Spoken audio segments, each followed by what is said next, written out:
Hai anak-anak Pia yang terkasih. Hari ini minggu biasa yang ke-25.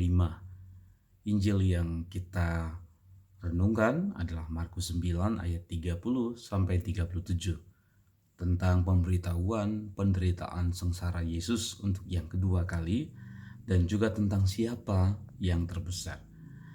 Anak-anakku yang terkasih, manusia itu punya kecenderungan untuk menguasai orang lain. Manusia itu punya kecenderungan untuk dihormati, punya keinginan untuk dipuja atau disanjung.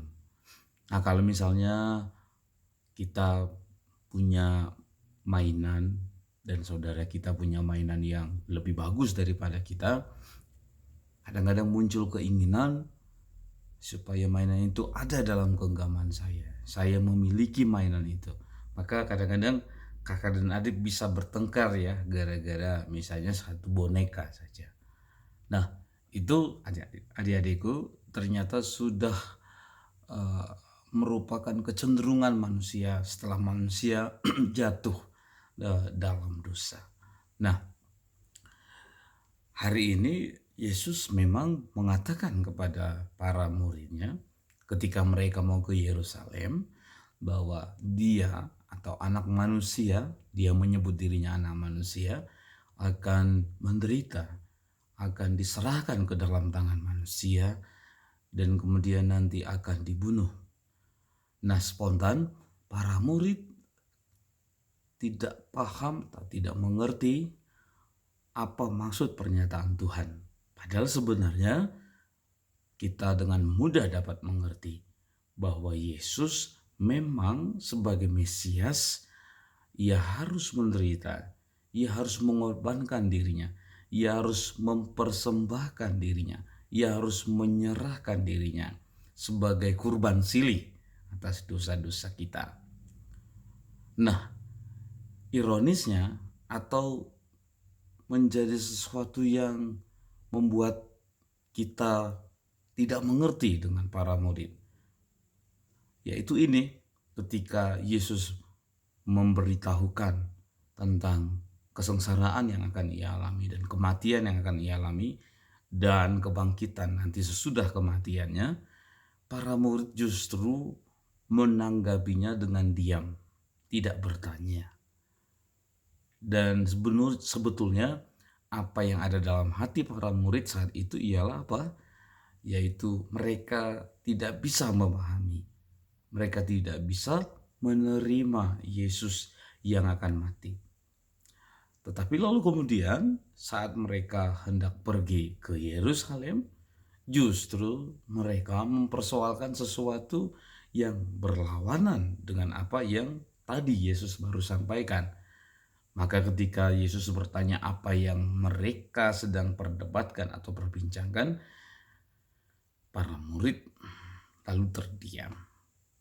Karena Yesus tahu bahwa mereka sedang mempersoalkan siapa yang terbesar di antara mereka.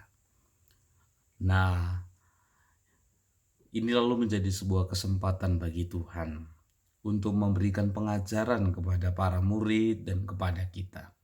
Tuhan Yesus berkata, barang siapa hendak menjadi yang terbesar di antara kamu, maka hendaklah ia menjadi pelayanmu.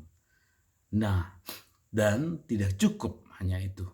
Tuhan Yesus lalu mengambil seorang anak, memeluknya dan mengatakan, barang siapa menyambut seorang anak ini ya dalam namaku, maka ia juga menyambut aku. Nah, anak itu adalah manusia yang sepenuhnya tergantung dari orang lain. Manusia yang membutuhkan orang lain. Manusia yang kecil, manusia yang lemah.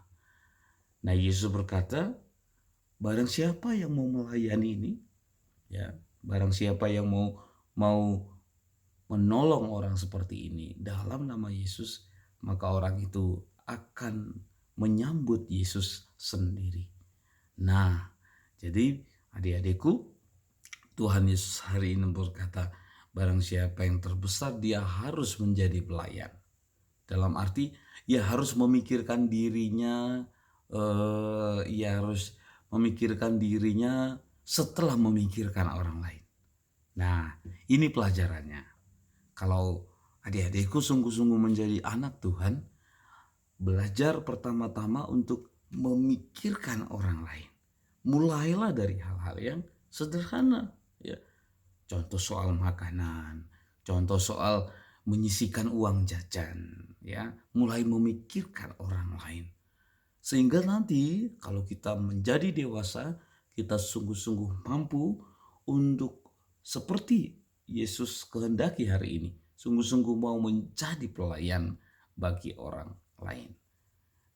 Selamat adik-adikku terkasih menjalani hari Minggu Anda. Sekali lagi, apa yang ingin dipesankan Tuhan pada kita hari ini, seperti Yesus peduli dan mengasihi orang lain terlebih dahulu, lebih daripada dirinya sendiri, kita lalu sekarang diajak melatih untuk mulai memikirkan orang lain, mulai memberikan hati kepada orang lain, terutama mereka yang lemah. Tuhan memberkati Bapa, Putra, dan Roh Kudus.